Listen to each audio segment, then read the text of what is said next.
അപ്പോഴേ കഴിഞ്ഞ ദിവസം ഒരു അക്യൂറിയം കടയിൽ ചെന്നപ്പോ എന്റെ കണ്ണിൽ ഭയങ്കരമായിട്ട് ക്യാച്ച് ചെയ്ത ഒരു ഐറ്റമാണ് ഈ കാണുന്ന ഞണ്ടും കുഞ്ഞുങ്ങൾ കേട്ടോ.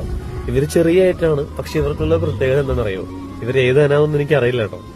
ഇവർക്ക് ഒരു കൈയാണുള്ളൂ, അതും ഇവരുടെ ശരീരത്തിനേക്കാളും വലിപ്പമുള്ള ഒരു കൈയാണ് ഇവർക്കുള്ളത്. ചെറിയ ഐറ്റമാണ് ഇതേ, പക്ഷെ നല്ല ഭംഗിയാണ് അവർ കാണാൻ. അങ്ങനെ രണ്ടെണ്ണം ഞാൻ എടുത്തിട്ടുണ്ട്. അങ്ങനെ വീട്ടിൽ വന്ന് തോട്ടിൽ നിന്ന് കുറച്ച് കല്ലൊക്കെ പറക്കി ഒരു പഴയ അക്യൂറത്തിൽ സെറ്റ് ചെയ്യാന്ന് വിചാരിച്ചു. ഒരാളോട് നൈസായിട്ട് ഞാനൊരു ഉമ്മയൊക്കെ കൊടുക്കുന്നുണ്ട്. രണ്ടു പക്ഷെ പിടിച്ചു കഴിഞ്ഞാൽ ഇറുക്കോ എന്നുള്ളതൊന്നും എനിക്ക് അറിയില്ല. ഇറുക്കുമായിരിക്കും. അങ്ങനെ അറ്റപ്പര നമ്മൾ അക്യൂറിയം സെറ്റ് ചെയ്തുകൊണ്ടിരിക്കുകയാണ്.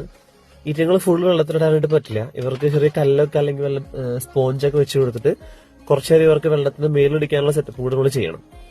അങ്ങനെ ഐറ്റത്തിന് ഞാൻ അക്യൂറിയത്തിലേക്ക് ഇടുന്നുണ്ട്.